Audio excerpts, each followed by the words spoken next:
Hello everyone, this is my first video on my Subaru Brumby. It is a 1983 model and it's taken me 2 years now on the side project sort of thing, and I've done a full WRX drivetrain conversion. So I'll run you through it. If there's any questions in the comments, I'm happy to answer, but let's get into it. The motor was from a donor car from a 1998 Subaru Forester GT. I believe it's similar to a WRX. I think it's a EJ205. Dropped straight in, so you can see it's tight, but you know, you've got a bit of plastic there. There'll be a bit of an air gap, then your timing belt. I'm just going to watch it for now, see how it goes. Might have to pull it out and give it a flog with a hammer. Next thing after the motor went in was getting it mounted. I just had to die grind the cross member, just make the hole maybe half a bolt hole wider, and it dropped straight in. The 5-speed box is all-wheel drive. Cross member I used was just the factory Brumby one, and I've just got some 6mm plate, welded it straight to the cross member. It was good as gold. Shifter, I believe that shifter was from the 5-speed L series I used. I think I had to shorten it a touch. Drive shaft, rear drive shaft I should say, is just the factory Forester one, and I had to shorten it by 40mm. It's disc brake front and it is disc brake rear, also 5 stud. Just your standard 5x100 Subaru stud pattern.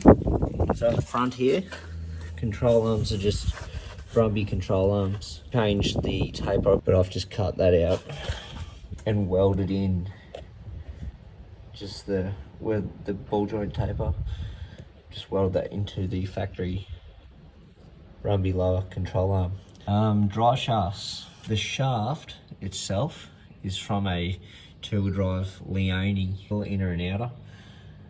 They're just from a Liberty. Counted the teeth I needed on the spline on my gearbox and on my hub, and it just worked out it was a Liberty, and they just, you know, you just build them onto that shaft, and then there's your CVs done, straight in. GC8 coilovers. And just standard, I'm only running 15-inch wheels. If I was running 16s, I could have went to 4-pot front brakes, 2-pot rear brakes. Radiator, it's just an aluminium $200 Brumby radiator. Top hose, I believe it's from a Hilux. And my bottom hose is a funny shape, and it was from a Barina. This is my original Brumby diff. And all I've done is open her up, change the crown and the pinion and the spider gears internally to match the ratio of the front box. Just standard Brumby rear stuff, but I end up getting the drum and machined it down, so it just turned into a flat face, and then it had your female spline which goes on to where your stub comes out, your stub axle. And then all I've done is I've just, with the drill press, put 5 holes, and then I've put my 5 wheel studs in, and then I've just slid my disc over it, put the factory backing plate on. Had to make was a 6mm spacer, so for the backing plate, and that spacer just means the caliper's sitting directly in the center of the disc. The backing plate also used to drill 1 extra hole. I just put a stainless bolt nut, and that hole's already there with the Brumby.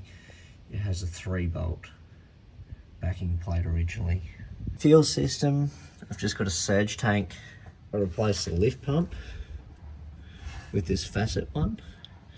That supplies from the factory Brumby tank into the surge tank, and then that supplies up the line, just using the standard Brumby fuel lines that run through the cab, and the return just comes back down and feeds back into the surge tank, and if the surge tank overflows, it also goes overflows, and then back into the original Brumby tank. I've had it down below quarter of a tank, haven't had an issue yet. When it had the original motor in it, it had aircon and power steering. All I've done with the power steering is use my original power steering hose off the Forester. It comes down here to this adapter here, and then they just screw directly together. This is my original, I believe the power steering on this was from a sports wagon, I think, not 100% on that, but that is screwed together. That goes on the rack, that comes back from the rack into the top of the reservoir. I've upgraded my brake booster and the master cylinder. Now that this is from a automatic, and they just go into there's a T-block down there. It's just all factory Brumby stuff. Booster was also from the same car, from a late 90s, early 2000s front wheel drive, automatic Liberty.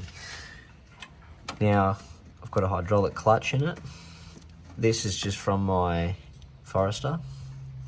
I will later have to put a blanket or something on this turbo because it's going to be quite hot on this reservoir eventually, but it's holding on all right for now. It's just an original, my Forester clutch pedal and clutch pedal bracket.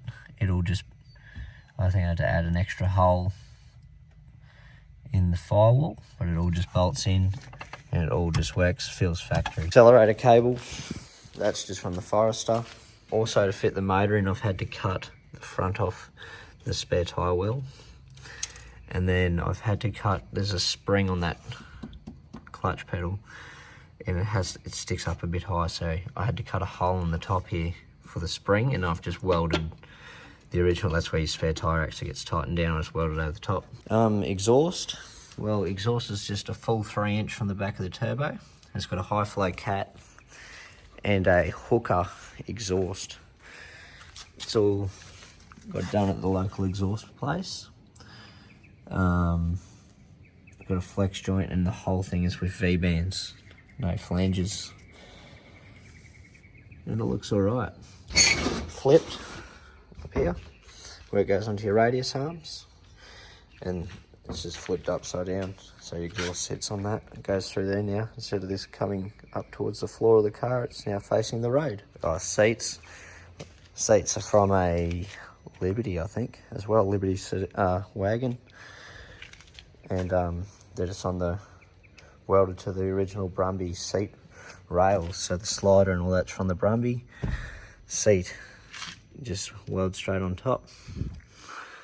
Speedo, well, speedo cable, everything just runs on the gearbox. It is a little bit out, and I'm looking at getting a correction gear for it. ECU, I'm running a Heltec Elite 950. I just dissected the harness, got all the triggers and the parts I need for the harness, ran through the firewall into the glove box here. Got 2 relays, one for fuel pump and one for thermofan, and I've just got my fuses, and that way you don't need a mobiliser or anything. It hasn't been tuned yet, so it starts a bit rough when it's cold. It's just running a base map for now till it gets to the dyno.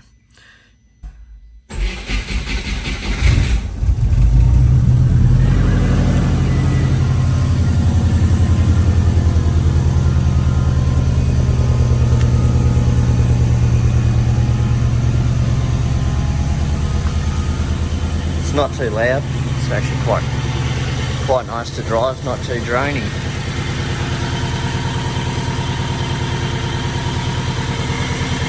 There we go.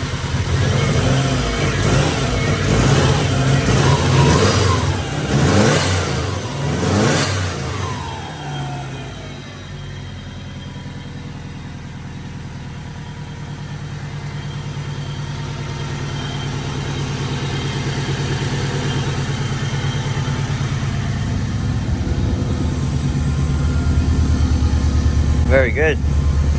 Well, I might see you guys in another video. If you got any questions, put it down in the comments section.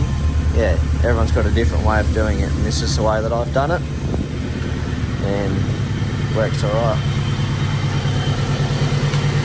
Very good.